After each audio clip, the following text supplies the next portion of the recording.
So first is I'm going to verify the patient's need for nasogastric feeding, and next is to assess the patient for skin breakdown and Wala ninyo? Wala ba ron? ask the patient to breathe and to Duty ba ba? ma'am, can you breathe one nostrils at a time? Duty ba ba yung mag-surgery na dyan mo test mo? After that, is Sir, to mag-duty review ba diba? the Ang RNA ninyo? patient's medical history for Wala sa that. po ba? Mag-surgery No na. surgery, unusual nostril Ha? bleeding, Ikaw ba mo diba? bowel sounds, and the mental status.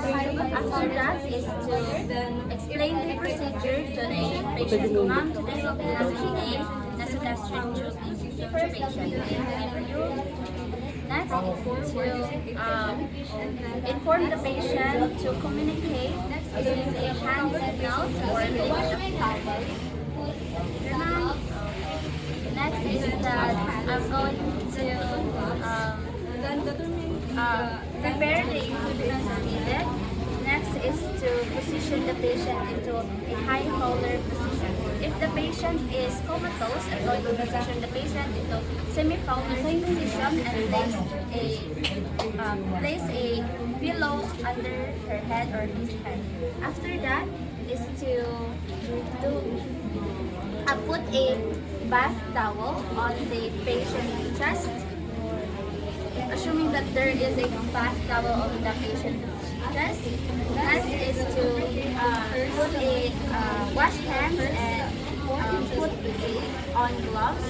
Then, assuming that I'm wearing gloves, is that I'm going to measure the length of the tube before insertion. Then ask the patient to then mark the tube with a tape until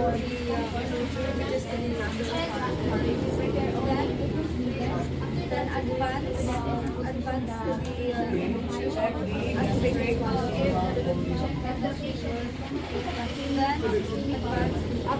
after that is to lubricate the tube with about 4 inches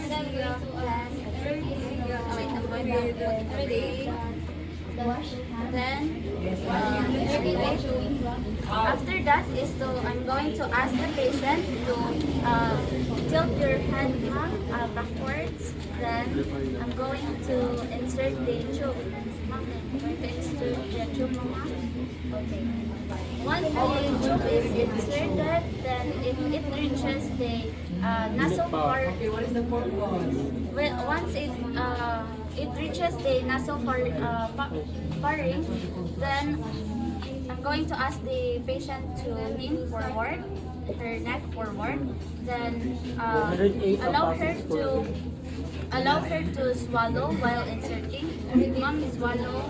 If okay. Next, if the patient is shows respiratory distress, then I'm going to withdraw the tube. If not, then I'm going to proceed. Then advances the tube while the patient is swallowing. Then once it reaches the mark,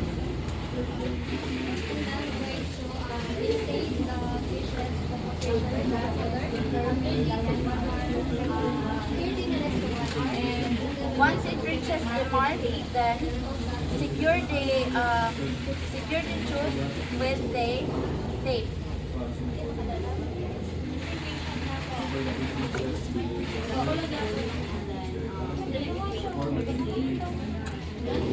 Yung ino, hindi mo yun.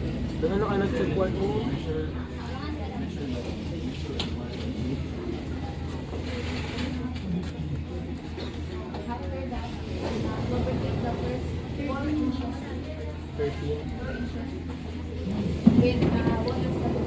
Wala nila. 13 na lang. Everyday.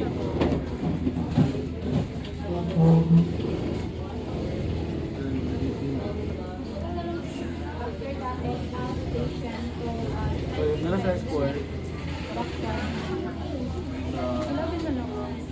And gently insert the tube.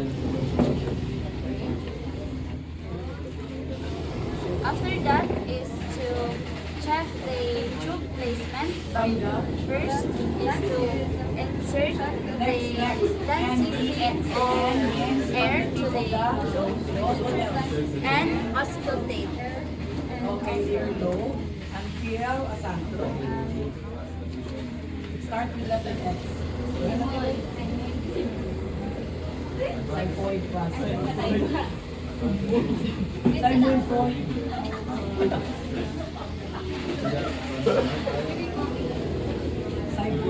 Once I hear the gurgling sounds, then it means that the tube is in place. Next is to aspirate gastric content and measure the pH. Then next is prepare X-ray if prescribed. Then After that is to prepare the patient for X-ray if prescribed. Next is to plug the distal tube to prevent for reflux and drainage the flow of the tube. Next is to fasten the tube in the patient's gown to prevent from swaying if the patient is moving around. gloves, start the materials, wash hands. After that is to remove gloves and dispose the materials used. Then position the patient into comfortable position. Then document the process. After that is appointment of the enteral nutrition via nasogastric tube. So first is to assess if the patient's need for enteral nutrition and assessing the patient's food allergies. Hindi pa ka mag-perform? Next is to auscultate the bowel sounds of the patient. Gloves and assess After auscultating is to obtain the Ito tayo mag-auscultate. ang diyan sa patient surgeon if na active ba ang iyahang paan. Next is to after that is to obtain the laboratory, especially to check if there's any electrolyte abnormalities, metabolic abnormalities, especially if the patient is hyperglycemic. Next is to next is to check the healthcare providers if the procedure is correct, and then to explain the procedure to the patient. Next is to prepare the equipment needed. Next is to position the patient into a high folder position. After that is to prepare the equipment needed, then do a hand washing and hand hygiene, then wear gloves. Then after that is to check for the gastric residual and or gastric residual. Then after that is to irrigate the tube with let's just say water, 30 ml of water. Okay. To flushes the residual away. Then after that is to start the enteral feeding. Then maintain the patient in a high focus position. Slowly start enteral. For 30 to 60 minutes. After that is to After that, after enteral feeding is to irrigate the tube again with water. So, coaching, coaching. What to do?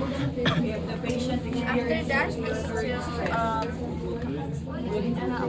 after that is to clamp the tube and position the patient again into high fowler at least 30 minutes to an hour. Then wala dali kay EL. document the process. Extension. That's all. Thank you.